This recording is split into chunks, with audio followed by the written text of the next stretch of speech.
Hello and welcome to Talk Time. This week, we are talking to a very distinguished Ghanaian.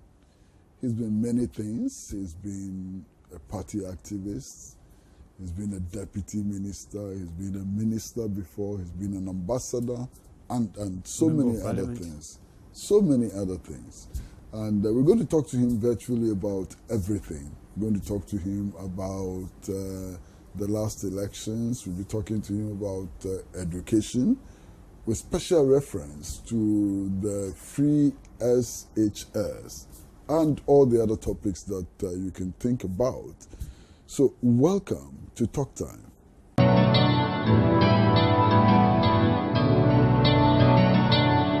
It's a beautiful day.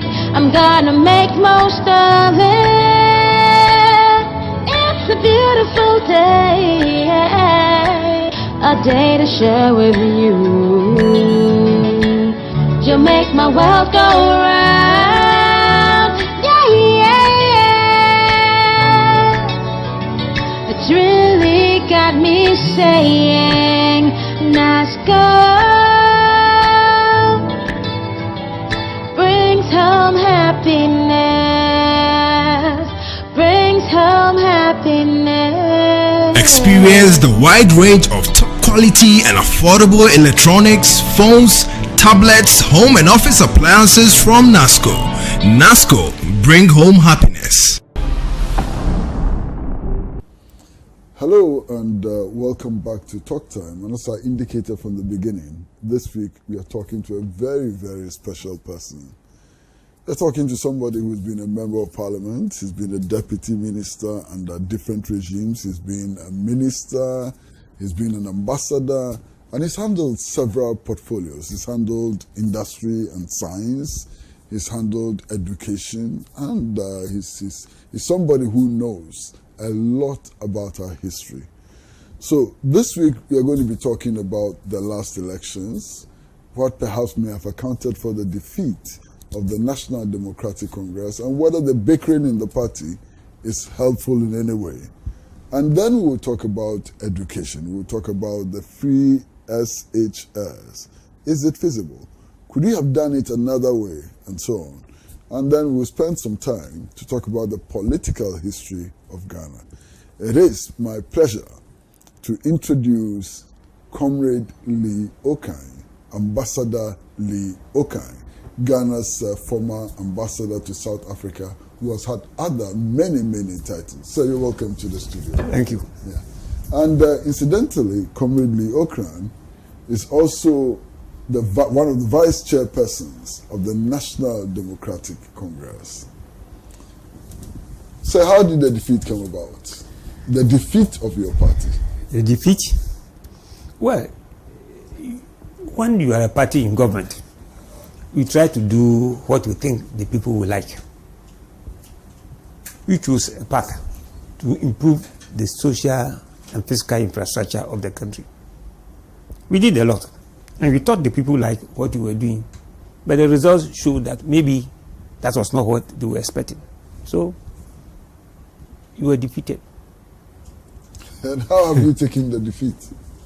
Well, you have to face reality. The thing was counted, and if what was counted was genuine, and you were defeated, you were defeated. So that is why we have set up a committee to go around the country to talk to our party members why that happened. And we are sending out another one to ask the Ghanaian public what went wrong, so that you can learn from our mistakes. If you don't want to learn from your mistake, then you don't want to make progress. You are said to have been very instrumental in writing the manifesto for this election and the one before. What were the considerations that went into putting together these two manifestos? Oh, I've been chairing the manifesto committees of the NDC since 2004 wow. Campaign. Yes, every year. So 2004, 2008, 2012, and 2016. Anytime you want to write a manifesto, you go around to ask our people what their aspirations are, what their needs are, what they want to see government do for them, and so on. And you put this together. We discuss it. You circulate it to special groups, get their views, and then come out with a final document. I think the document we have been coming out with are very good documents, except that manifestos are expression of intent. Intent. It's like a wish list. You will not be able to implement 100% of what you put there. But if you hit over 70%, you have done very well. And I think we did a lot. But, well, that is it. You see, my mind goes back to the first president of the Republic of Ghana, Dr. Kwame Nkrumah. He did a lot for this country. If you read the current Africa Watch, I mean, he's a human being. That's the best anybody can do for the country. But he was overthrown. People jubilated at the time because people were complaining about little things: sardine, corned beef, milk. Yes. After a year or two, they realized that they have made a mistake. So let's see what happens. Do you think that the people of Ghana would come to the realization that they made a mistake in voting your government out? Oh, already the cry is not formally anywhere. You Unapo, they will be laughing at you. This time, they have respect for you. So it shows that thinking is changing. Yes. I'd like to draw your attention to some of the differences between you and the New Patriotic Party.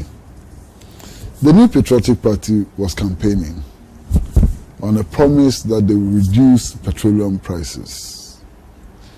Actually, 2 weeks before the elections, petroleum prices were increased. How come that you did not promise the people that you would reduce petroleum prices? If the NPP can do it, why couldn't you do it? And they are in government. Have they been able to decrease petrol prices? You see, you must stop petrol politics. We tried it from a Champon regime and all throughout, and it never worked. So I think you must not go there. If for some reason you have enough money and you can subsidize fuel prices, you can tell the people that you have extra money, so you want to subsidize. Otherwise, you shouldn't go there. The amount of money that has been released, or what can I use? Yes, freed. Yes, it's better. From the subsidy, it's so substantial. Otherwise, always government was in debt to the BDCs, and some weird calculations, and the monies were big and so on. This thing is no more there. You can plow that money into something else. Fuel prices have increased. Are the people making noise now? They are not talking. All those who are making the noise, are they making noise? Yeah, last Monday, there were fights at taxi ranks and trotro stations. But who has published, serious fights. But who has published that?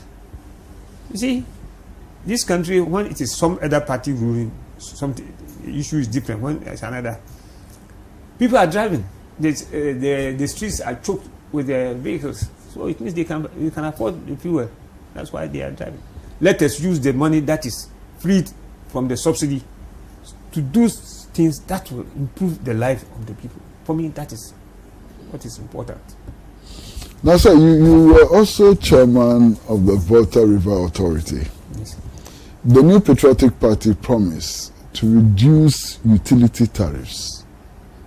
Why couldn't you advise your party also to promise that they will reduce utility tariffs? Yeah, they were promising many things because they didn't know what they were promising.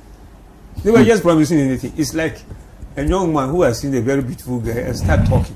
Just talking. That's what they were doing. Rapping. Is that what you call it? Rapping the girl. Yes. But you behave like a mature person who has a wife. So you don't go to tell your wife the truth. There is no money. Madam, cut down your expense. That's what you are doing. Now, what they want to do? They want to privatize VRA, or what did they say? Sell it or what? Nobody should go and touch that place. So, Akosumbo, and you want to sell?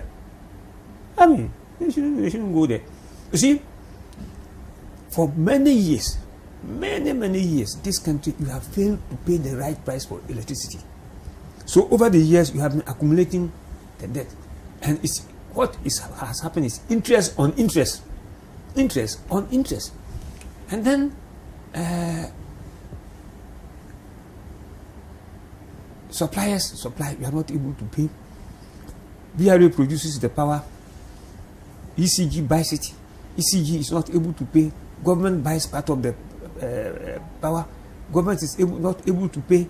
Government say give power to VARCO. You give power to VARCO. VARCO cannot pay.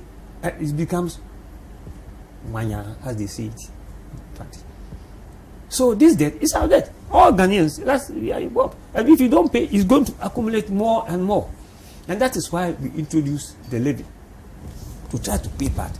Whilst we think that is the part affecting our local banks, so that the banks don't go under. Then we think of the suppliers. The second phase is the suppliers, to try and see how you can raise maybe long-term bonds to pay, and then clean up the system. So you start on a clean sheet and see how you can price electricity in this country. You see, in most countries, electricity for industry is cheaper, costs less than domestic. Ghana, it is the opposite. And we'll be tied a government which wants to reverse it. Already what we are paying, we say we can't.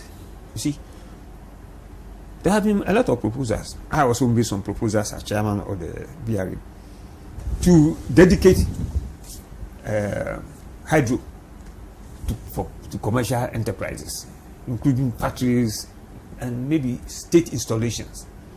And then, because it's cheap, in fact, Akosombo power is about 5 cents per kilowatt per hour. Because of the loan which we are still paying, it's about 10. When you come to Tema, in some when the power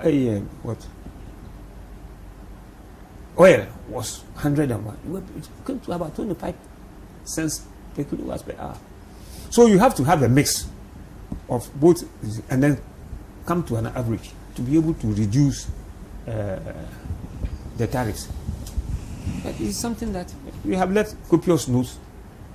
I believe that those who have taken over will look at it and make realistic this and stop this thing they see. Now they are running away from their promises. Because it's not easy. If you do it, you are going to shut the country down. It's a reality. You know, it's a reality. That's what is it. But it appears that many of the promises are not being fulfilled. You know, for example, the reduction of corporate taxes from 25% to 20%, and so they are not being fulfilled. Oh, are you going to take advantage of it, or you are going to treat them with sympathy and assist them to overcome their problems? No. We are politicians. You don't have to. You haven't talking about it. They are that they were voted for 4 years, so you don't have to do everything in the first year. Well, we have a different understanding of the situation, and we are taking them. I think our parliamentarians are doing fantastic job. English language, you see how it is. Fantastic job. So, you see, it is like football. I don't play football. I don't even watch it. But occasionally when I watch football on the television, you see spectators saying this man should have scored, he couldn't score, and also that is what happens in politics.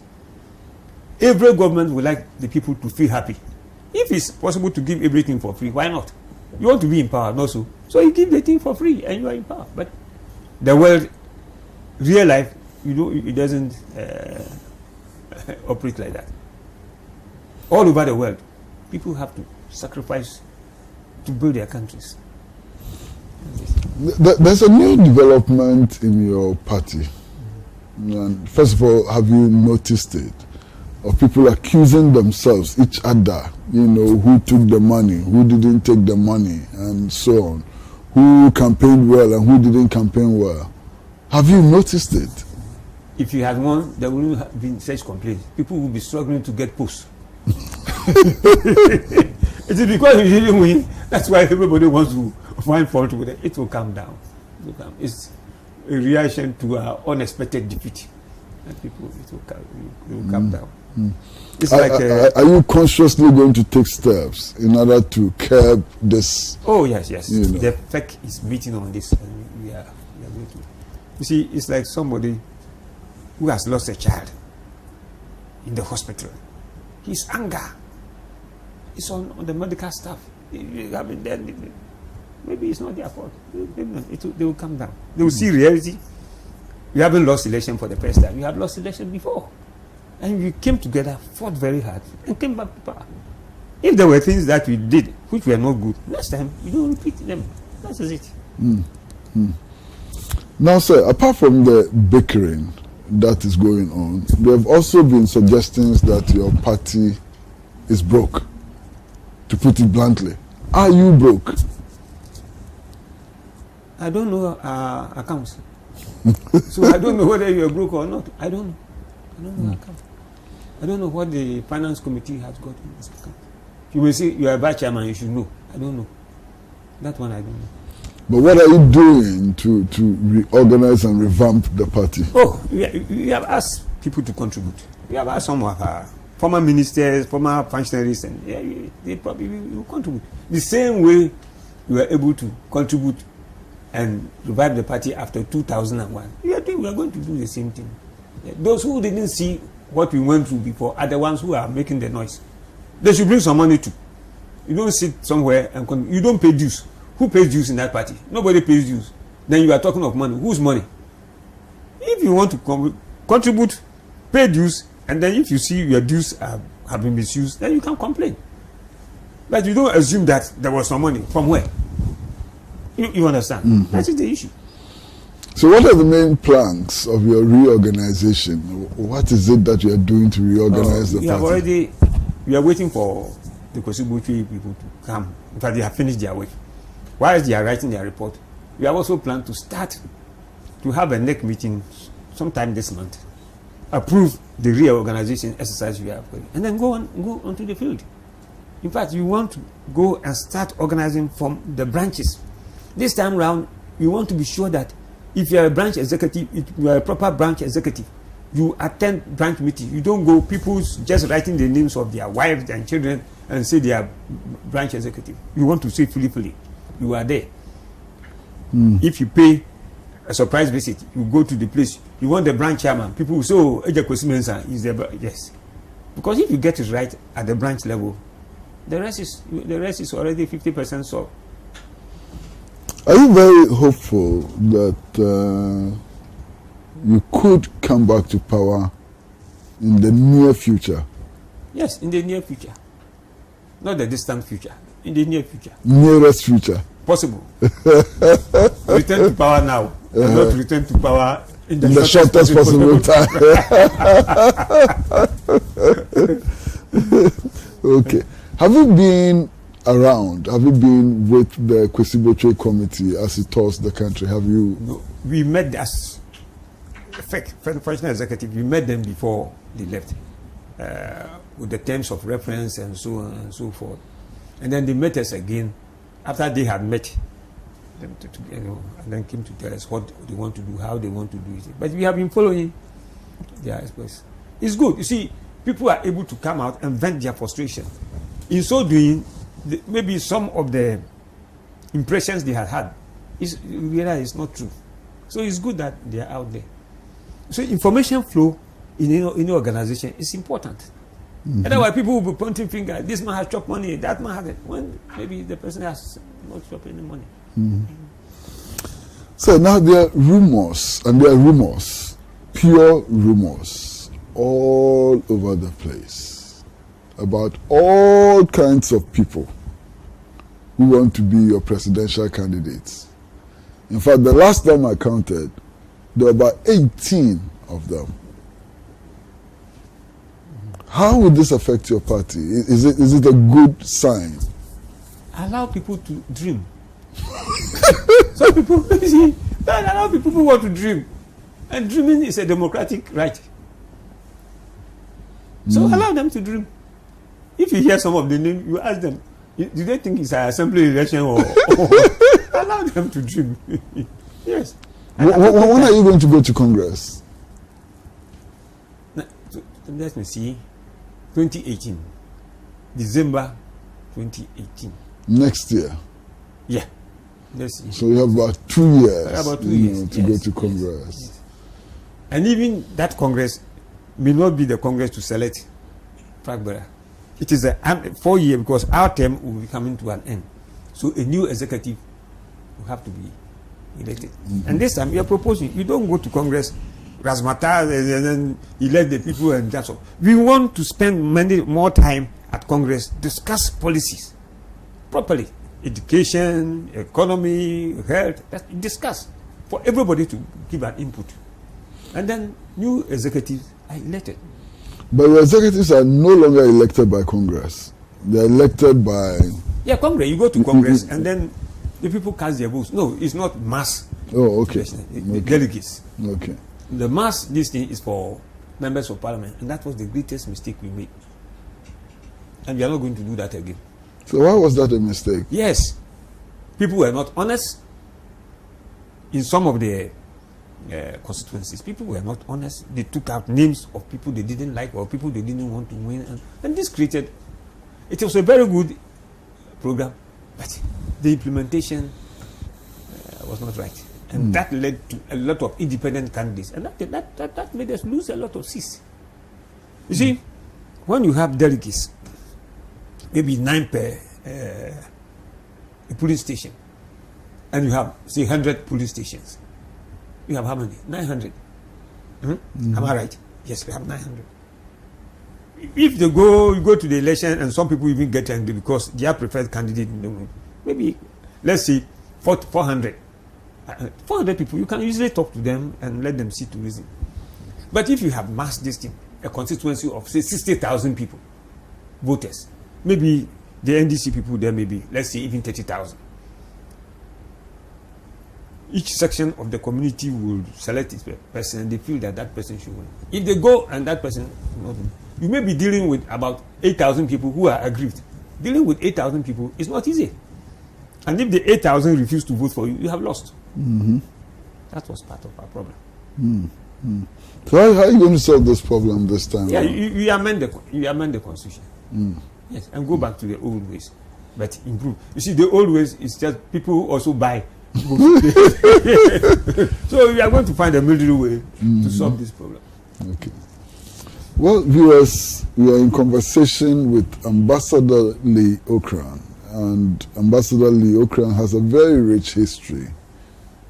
Party activist, indeed, Nkrumah is activist, deputy minister, member of parliament, and ambassador to South Africa and so on. And we're talking about Ghana, but we are taking a very, very short break. And when we come back, I'd like to ask him about the Free Senior High School, how it's doing, and what their alternative was. Free Senior High School is the next subject that we are discussing. Short break.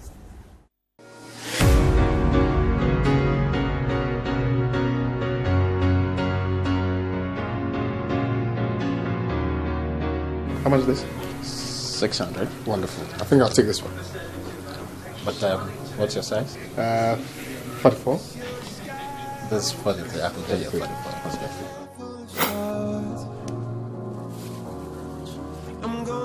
This is the man, your home of quality shoes from the UK.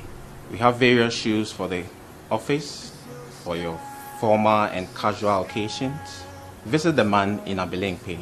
Our office is located just behind Aquatech. Our telephone numbers are 020-873-7166. You can also reach us on our landline 0302-730-760. We'll be expecting you.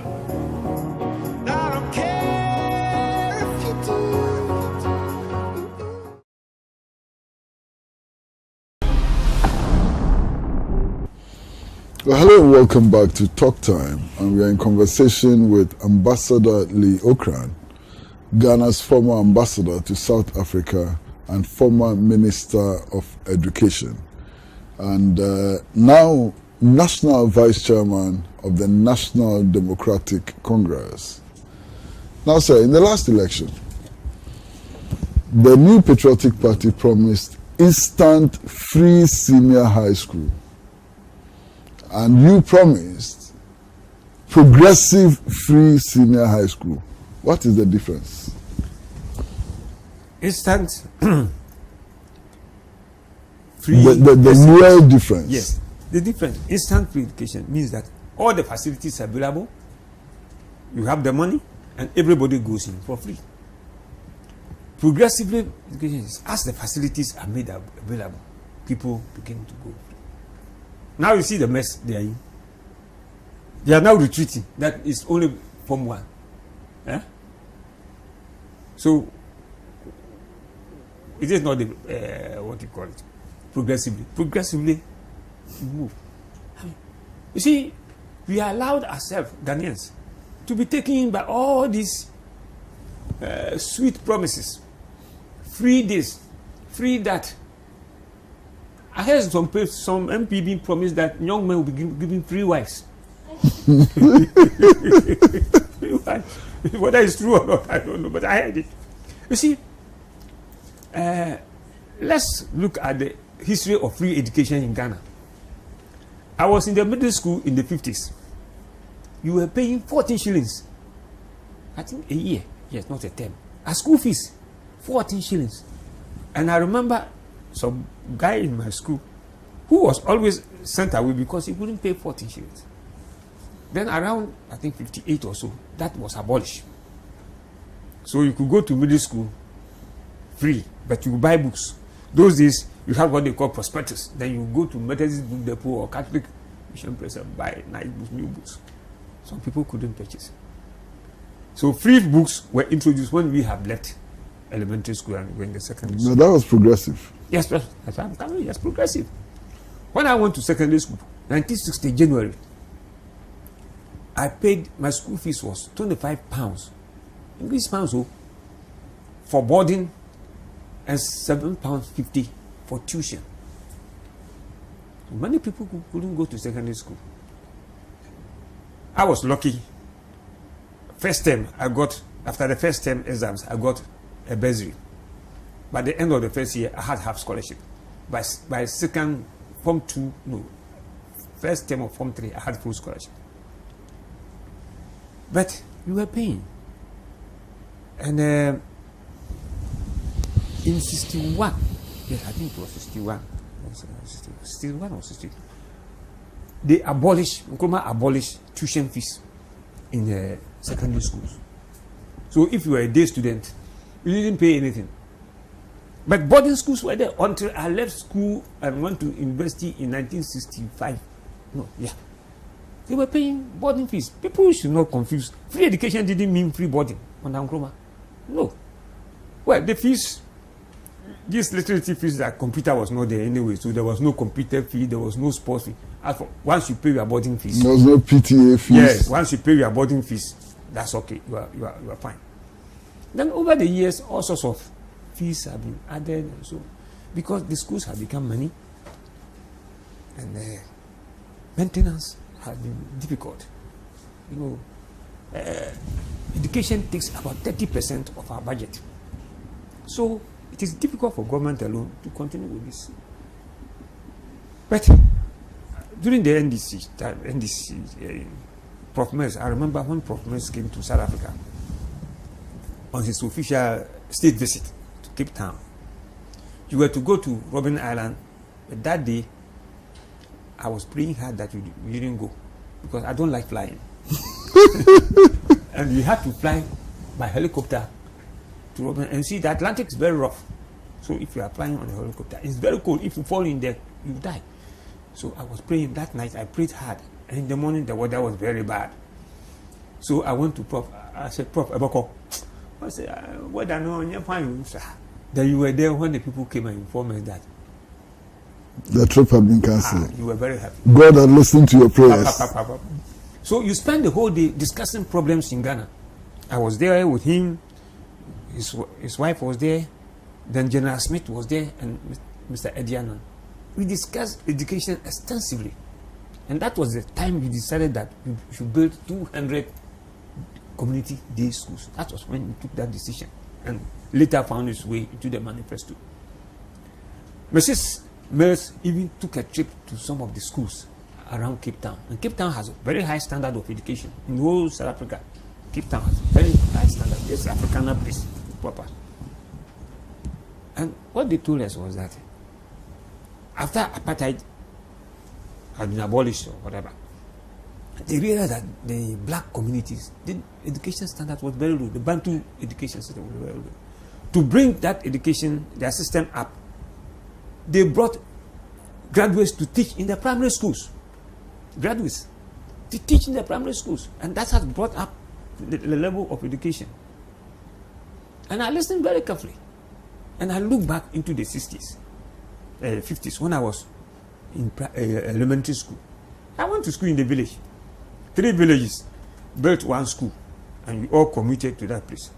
But the school was so good because at the primary level, you were taught by certificate B teachers who graduated mainly from St. Mary's Training College, Apowan. It has now been converted to, it was converted during Buzier's time into secondary school. It's now St. Mary's.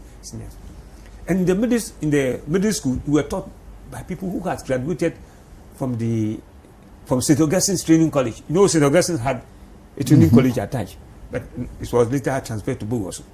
And I'm telling you that even in the village school, these people were so good that by the time I went to secondary school, I knew how to, I was a master, it's a Catholic school, I knew how to conjugate and decline in Latin. When I went to Form 1, my fellow school didn't know anything about that. I knew a little bit of algebra. It was just because the teachers were good in the primary, in the village school.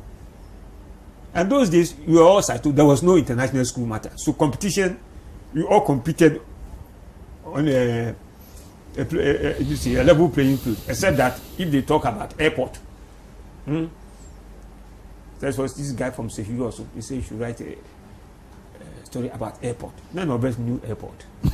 So the man just wrote 2 sentences. The boy. Airport is a place where aeroplanes park.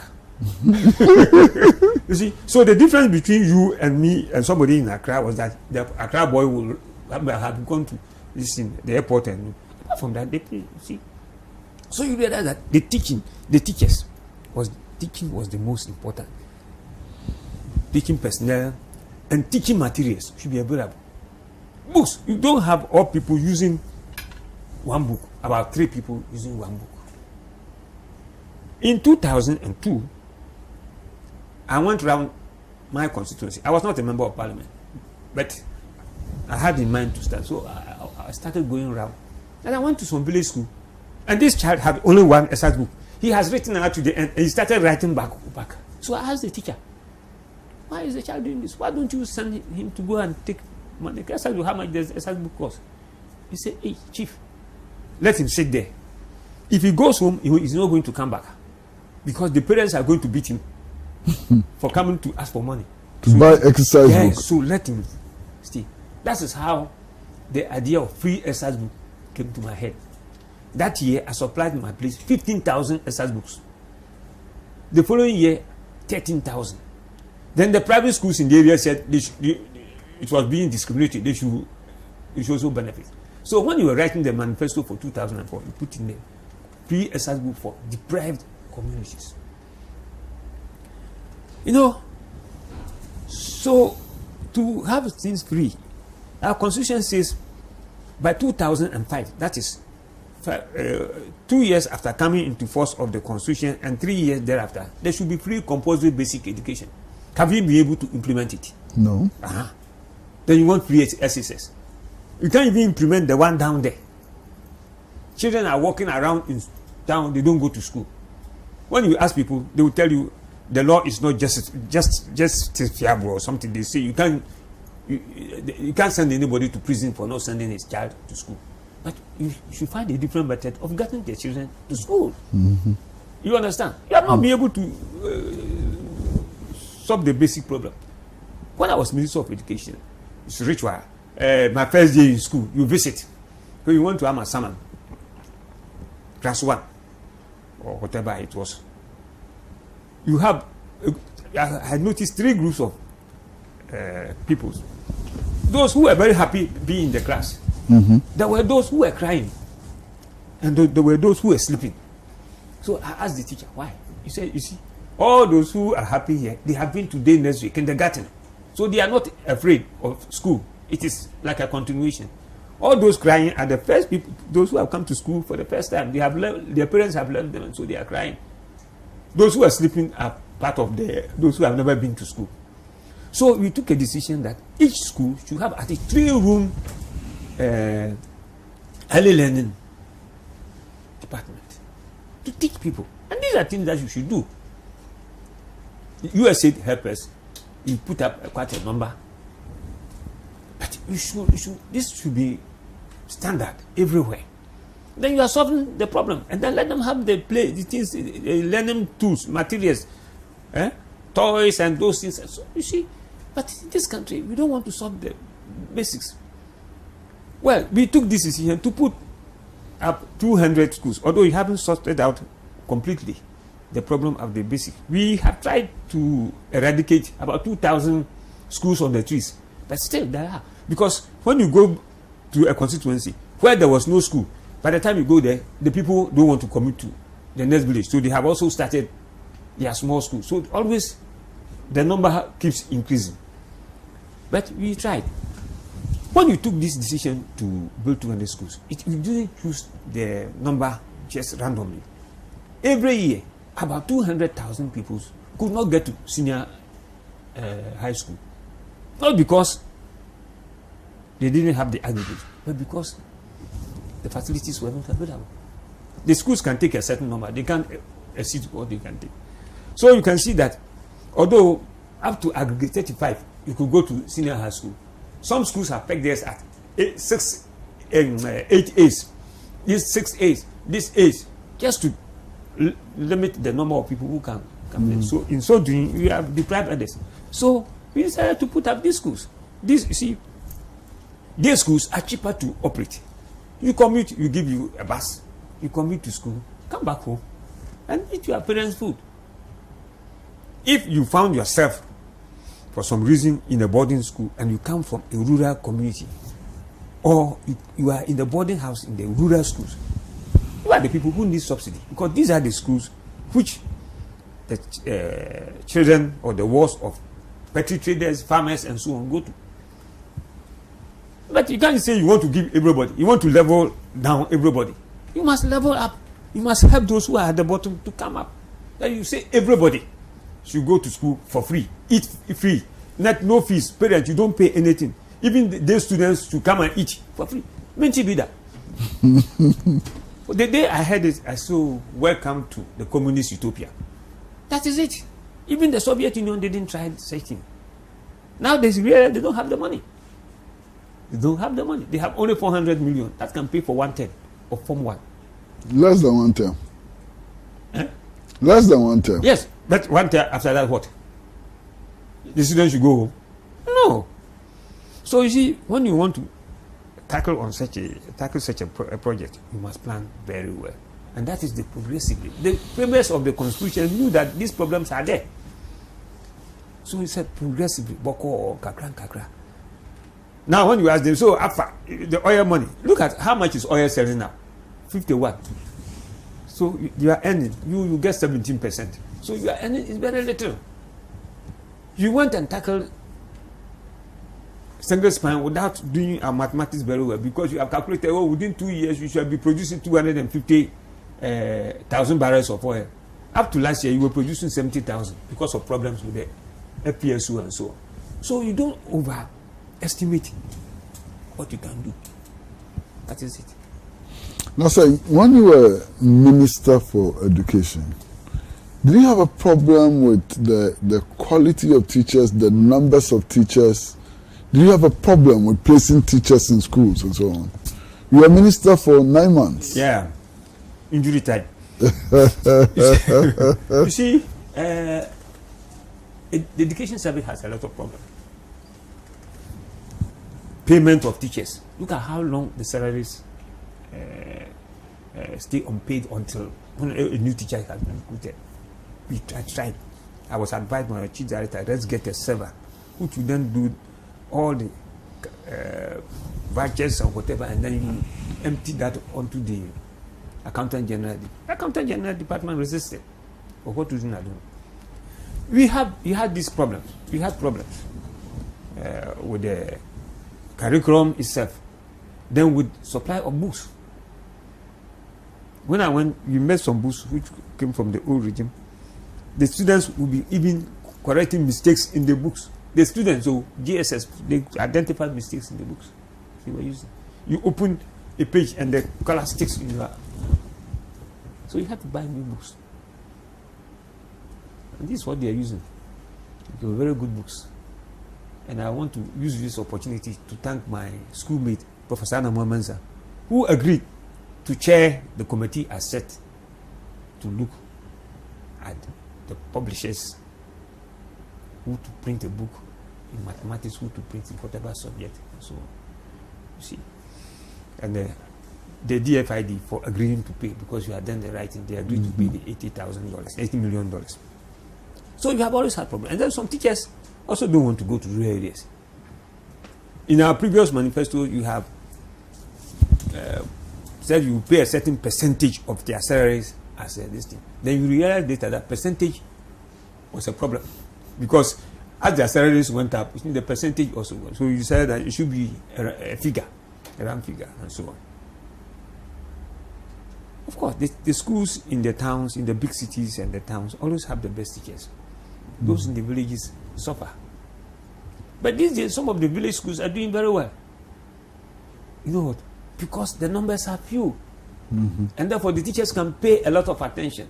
Wesley Girls, always Wesley Girls, they pass. Not because they are doing magic, but it's because Wesley Girls, the headmasters have been difficult. They won't accept more than what they should take. If even minister, you ask for some protocol, I asked for protocol, I was not given one person. I was not given. Because, and I agree with them, they keep the numbers. But if you overpopulate a school, classroom, instead of 45 or so, you have about 70. The teacher will be tired because he has to mark the papers, he must be very attentive to. So these are some of the problems. Those who want to give free, they will see this problem. Teacher trainees. Yeah. You had quotas before. Why did you abolish the quota system? Because you needed more teachers. You needed more teachers. So the quota prevented people from those students who want to be teacher trainees from getting in. I remember the case of Atibubu Training College, who admitted 3 times above the quota system. And I asked that they bring him into Accra, the principal. He came and asked him why. He said, oh, you see, the traditional council had been putting a lot of pressure on him and so on and so forth. Once you exceed, it means you must find money which is not in the budget to pay the trainees. You see? And for some strange reason, they index the trainee allowance to the single spine. So as the increases came to the single spine earners, they also have to get the same percentage of increase. So around this time, it should be about 640 or so. See this amount. Government could not pay. In fact, at the end of the year, if you calculate over 251 million or so, it was a lot of money. I have my view about this, but I don't want to say it here because why? You know, when the principals were trying to take more than what they should take, I asked them to give a solution, a proposal to solve this problem, and they said, "Oh, let's have 2 streams of students: those who take allowance and those who don't take allowance." And I said, "It will create problem for us. So go and think properly and come." They came; they were not giving me some very good answers. Well, I suggested that instead of paying them the allowances, now that they are tertiary institutions, let's pay them 50% of the allowance, so that another 50% can go to those who are sitting at home and come. Then all of them can have access to student loans if they so wish. You see, but then somebody took the decision that they should rather be giving feeding grant and fed. That's a swap. They said they will pay them, but the amount given them, you can hear what all the people are so angry. And it seems the quota system may be coming by the back door. You just wait and see. But if the quota system comes, it means you're going to train less teachers. That is the problem. When we need more teachers. Yeah, that is the problem. It's easy promising people. Oh, these people cancel. We shall give you. These people did this. We shall give you. We shall give you. We shall give you. Look at the nurses. Huh? the NDC government signed, give them financial clearance for employing, I think, 8,000 or 18,000, whatever. They are still sitting at home. No, the Ministry of Finance gave the clearance on 11th November last year. Yeah, so it's cleared. And this week there was a demonstration in the Ministry of Health. Yeah. Let them go. You want to give allowance, you can't even employ them. You see, look, let us all be honest with ourselves and let's look at it. Maybe we have a national forum on some of these things. You know, a national forum on some of these things. Nurses, maybe we can give them some allowance because they have no access to student loan scheme. They are not what they call a tertiary institution. Yeah. Teachers, teacher trainees, if you are going to give them feeding grant, whatever grant, let's have a national consensus on this. Then stop all this. I'll give you when you can give. It even creates more problems. Now, sir, another area of controversy, another area of huge controversy, has to do with teachers, teachers in training. When they finish, how long it takes to pay them their first salary. This has been a perennial problem over the years. You have been Minister of Education before. What can we do to remove this problem? Chrissy, let me tell you that I never understood the problem.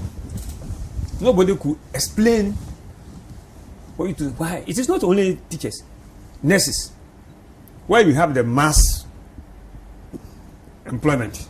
You see, because if you take out education, the nurse is hurt. This is the high spenders. And I think I mentioned the chief director advising that we gave our own server and so on.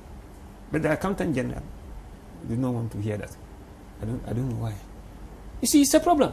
Why do you employ somebody? Sometimes they sit at home. Then when you employ them, you won't pay them. But if I tell you I had a solution to the problem, I'll be lying. Because I had to understand the problem. Sometimes it is money. I remember one day I had gone to a Kwapem school for the blind, and I was coming home around Adenta. A student at Legon, a student leader, was insulting me. And the officials at the Ministry of Education, we don't know anything. This, you don't plan well, and the money which should be released, and this. I felt so sad. This young man, who has never worked in the public service, was insulting me. The Ministry of Education does not allocate money to itself. Your allocation is at the Ministry of Finance. You send it at the right time. But if the Ministry of Finance has not given you the money, what can you do? I used to go to Dr. Difo. Sometimes you feel like crying. The money has not been given you. There's nothing you can do. The Minister of Education does not allocate funds. Well, viewers, we are in conversation with Ambassador Lee Ocran, and we are talking about Ghana. We've spoken about the last elections, how the NDC lost, and how the NDC may reorganize and come back to power in the shortest possible time, or now, or near, whatever, you know. We've also spoken extensively about education, because he used to be a minister for education for 9 months. We're going to go on a short break. When we come back, I'd like us to look at the history of Ghana. I'd like us to look at the history of Ghana because His Excellency President Nana Addo Dankwa Akufo-Addo insists that we should debate our history. We should find our history and debate it. And we're going to do a bit of that on this program. Short break.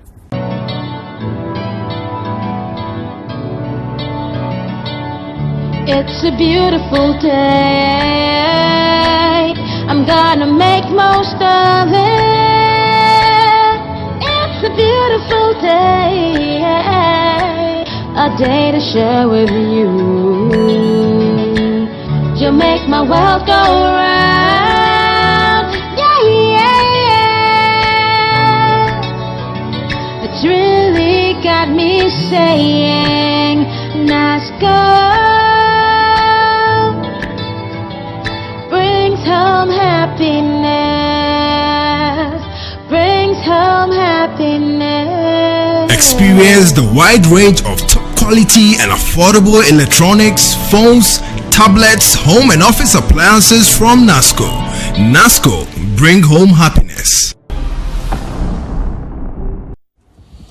Hello and welcome back to Talk Time. And we are in conversation with Ambassador Lee Okran, Vice Chairman of the National Democratic Congress, who has held several responsible positions in the public service of our country. Now, sir, President Akufo-Addo says that we should debate our history. Is it necessary? What is there to debate? Who is the founder of Ghana? Who built the UGCC and so on? Those were the issues that he introduced. History. The role of Obeche Bilamte in the independence struggle, the role of his father and his uncle, his two uncles, and so on.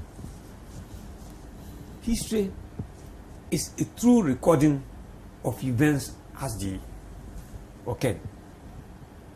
So we are sitting here right now talking. When you go out, we have sat here for about 20. You can't change that. We sat here, and that is history. It is 1 month later. You say, "Oh, on such and such a day, we sat here." You can't say, "I didn't sit here," and that lady there sat here. It is the same as that is history. I don't see what is there to debate. Maybe he will raise the topic. Otherwise, as for who founded modern Ghana, yesterday you were all at the seminar.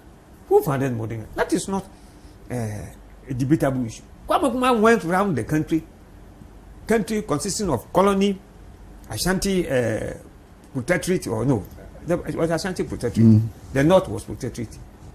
One, and then Togoland trusteeship to Ghana. Kwame Nkrumah went around and brought all these units together and founded the modern state of Ghana. At that time, who was Dankwa? Or anybody? The United Gold Coast Convention became defunct after they lost the first election in 1951. They were defunct. They went defunct. And then they went and formed Ghana Congress Party, led by Buzia. Dankwa was in there, but he was not even the leader. Buzia was the leader. And they went and they bombed again. You see? Then in 54, NLM came in, National Liberation Movement. It is Ashanti establishment based on single issue, cocoa price. That is all. And that is the father of current NPP. That's the NLM. So, I don't see what you should. If he comes to that, you should debate, we should debate. These are the facts. He doesn't have his facts different from me. It wasn't his Dankwa and the rest who formed UGCs. Power Grant formed the UGCs. The history is there. Power Grant was a merchant. And he realized that the white people were squeezing the Gold Coast merchants. They did it to him on several occasions. So he decided that he should form an organization because he has been a member of the Aboriginal Rights Protection Society. He understood the politics of the Gold Coast. He has been a member of the Legislative Council representing Sekendi Takrani. So he has some political crowd. And he was a very rich man.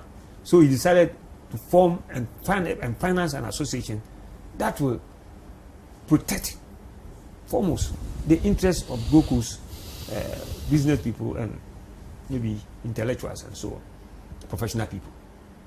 And in doing so, he needed assistance from others. So the first person he approached was his personal lawyer R.S. Blay, a Sekendi lawyer. Blay also confronted Awono Rena, a very reactionary person as described by Geoffrey Bing. But as he said, Blay was a very good friend of Blay, but he was very reactionary. Blay was less reactionary. And then they also contacted Dankwa and his people, and they all started. Today, you don't even want to mention you mentioned the name of Power Grant in passing. Power Grant paid for Nkrumah's passage back to Ghana. when Nkrumah came, he lived in Park Grand's house for 6 months before his accommodation at Sopon was ready. So, this is history. And there is no... Dankwa plays his role. Yes, he played some role. Especially, he was more interested in researching into Akan traditions and the origins of the Akan people and so on. Yes, he did that one. So, what is the debate? There is no debate. Well, they said that Nkrumah was just an opportunist. They paid for him to come. By the time he came, they had already formed their movement. They were fine. They were doing their things. And he came and broke up the movement. If you read the Kusi Committee report, it described Dankwa as an opportunist and a man who will always be on the side of expediency. Nkrumah was never described as such. He came, yes. Before Nkrumah came, he was involved in serious politics, Pan-African politics, West African Students' Union and West African Congress. He took part in the organization. In fact, he was one of the secretaries of the Manchester Conference and so on. Well, when he came, first he didn't want to come because he felt this was a small project. But he was prevailed upon by his friends, especially Padmore, to come. He came, and within a short time, we realized these people were not serious. Because it was a gentleman's club. They used to meet at Park Grand's house, they would eat, Park Grand would give them fuel, and so on, and they would go back. You know, some Nkrumah came, so no, this is not the way to organize a political movement. So he decided to go around the country. And within a short time, he has organized over 62 branches throughout the country. He brought in the trade unions. He brought in the young people. Even some progressive chiefs, he tried to bring in Nana Koblan Kasia and the rest. So it was not opportunism. The people asked Nkrumah to leave. Even Nkrumah was rebellious, people decided that they would follow him. That was the day they sang the Least Candle Light. Yes, they said they would follow him. And the people followed him. So in the name of Nkrumah's party, it was Convention People. The word People's Party. Not United Gokus, Convention People's Party. Because the people are very critical in any political institution. So there is no debate. Well, but if that debate comes on, we shall all debate. But they said that Ghana cannot have one founder. Now we have to have founders, and that the founders are 6 and not 1. They said the founders are Oforiatta, Akufo-Addo, J.B. Dankwa, Obeche Bilamte, and so on. 6, not 1. In 1951, during the first election, Eric Akufo-Addo stood in the Kwapun area against a farmer, and the farmer beat him. In 1954, he stood and lost. After which he never stood for any election, and even didn't take interest in politics again. When Ghana attained independence, Sir Akukosa, the Chief Justice, went to Kwame Nkrumah and proposed that he should make Akufo-Addo an Attorney General. Yes. So Kwame Nkrumah said, okay, you go, I'll think about it. As soon as he left, he appointed him a Supreme Court judge. And that was the end of his political career. So why did he found Ghana? Oh, so it was Kwame Nkrumah who appointed Akufo-Addo as a Supreme Court judge? Yes, go and check the records. What about Obeche Bilamte? Oh, he was a criminal. That guy was a criminal. Listen. They say he's one of the founders, and you say he's a criminal. I will explain why I say he's a criminal. He was part of the UGCC. That was the man who went to the Ghana Traditional Council meeting with Dankwa. Nkrumah should be deported from Accra. Deported. In your own country, deported. And Nita Kikomi, the government, refused. Then Obeche Bilamte stood against Nkrumah in Accra. He got 1,000 plus votes. Nkrumah got 20,000 plus. Then he started engaging in political terrorism. He went into exile in Lome and brought these boys from Boku. They used to call the Boku boys.